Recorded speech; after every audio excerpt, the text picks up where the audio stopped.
I've had this conversation quite a few times recently, and I have been thinking a lot about it over the last couple of years. I noticed this trend, myself included, that we're neurodivergent individuals and we are very kind, very empathetic. We maybe grew up in an environment where we were misunderstood, and we have this ability to see the best in people. We see all of the gold and sparkly things about them. We really want to believe the best in humans and we want to believe the best in humankind.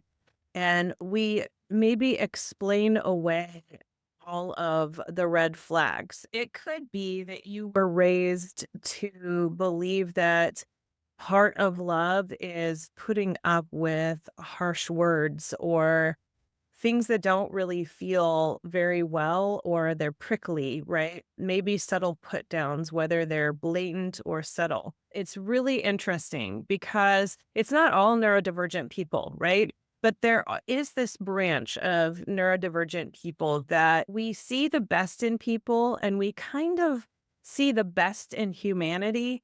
And we can't imagine doing some of the things that we know happen in the world, but we ourselves can't imagine doing that or being part of it. What can happen is we miss certain cues or miss certain red flags that other people are giving off because we are so used to being misunderstood that we assume that we're misunderstanding the red flags that we're seeing, or we're not putting them all together to see all of the red flags. We're not seeing the whole picture.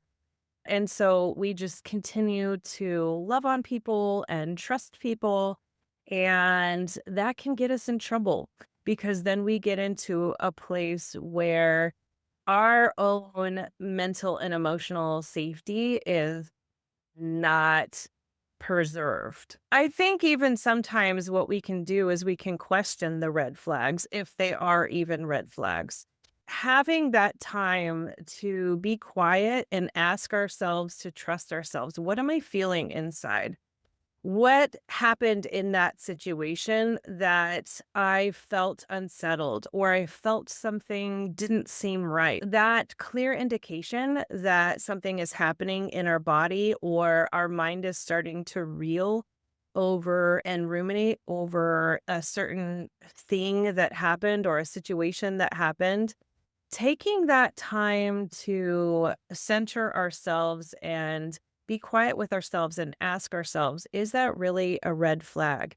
Was I mentally or emotionally safe in that situation? Another really good thing to ask ourselves, and this is very real with us guys, am I trying to fix this person? Am I trying to teach this person what real love is, what loyalty is? Am I trying to be there for this person at my own expense? Another question we can ask to really help ourselves understand if these are red flags is asking ourselves, is this person emotionally safe? Are they physically safe? Do I feel that I can completely trust this person? Another thing that can be happening in situations like these is it could be a sense of internalized ableism or trauma.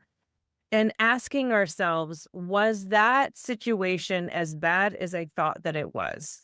Or am I being too sensitive in this situation?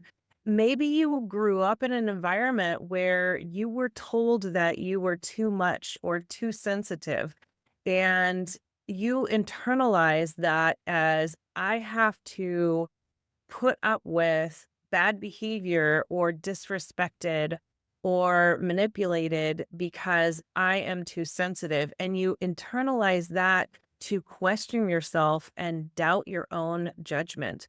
So, one thing that you can do in this situation is validate your own feelings. Maybe I am being too sensitive in this situation. Is this all in my mind or is this really happening?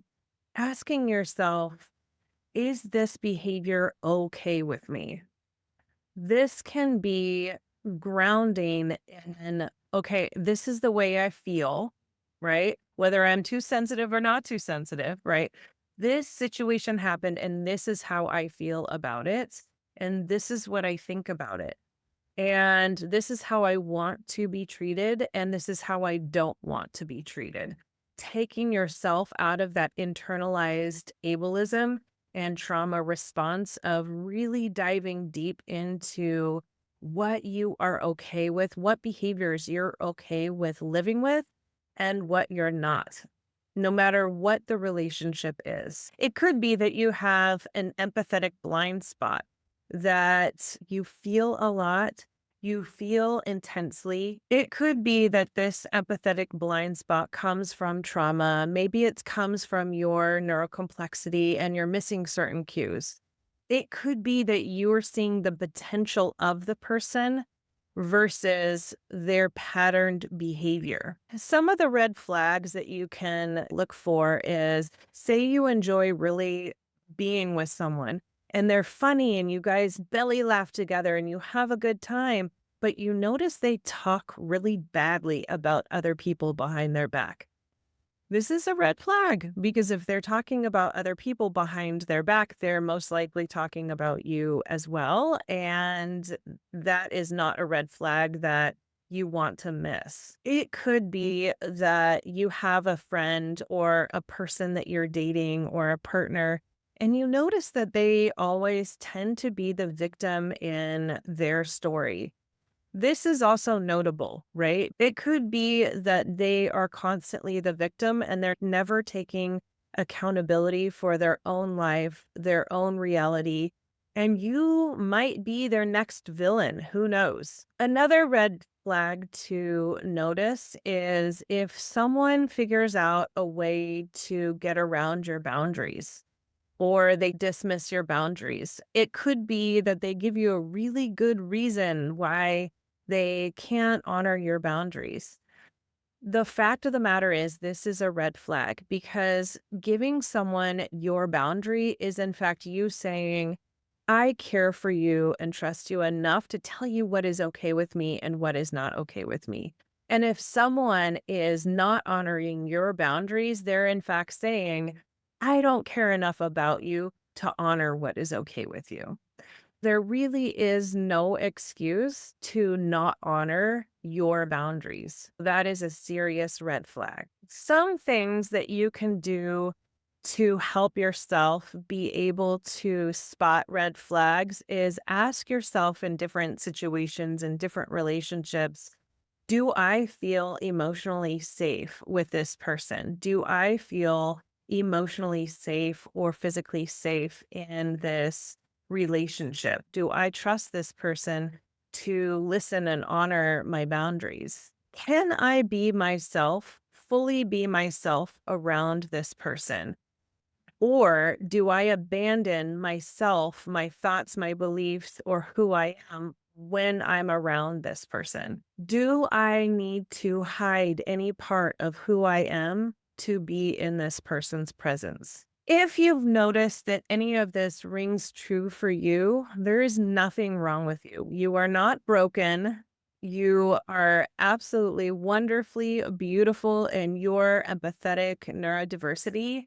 You can be empathetic and caring and also learn to see all of the red flags and be true to who you are and give yourself the utmost love, trust, and respect and boundaries. You deserve to be in relationships that you feel seen, heard, trusted, respected, feel safe, and have reciprocity. If this conversation rings true to you and you'd like to have more conversations like that, I would absolutely love to see you in the Neuro Tribe. Click the link below. See you in there. Bye. Hey, friends. Thank you so much for joining me today. If you got an aha moment, I would absolutely love to hear from you. Please like, subscribe, comment, and share. If you want to be part of an amazing group of neurodivergent human beings and share some of the love and the magic in a community where you belong that's safe and non-judgmental, click the link below and join our Neuro Tribe community today. Love you all.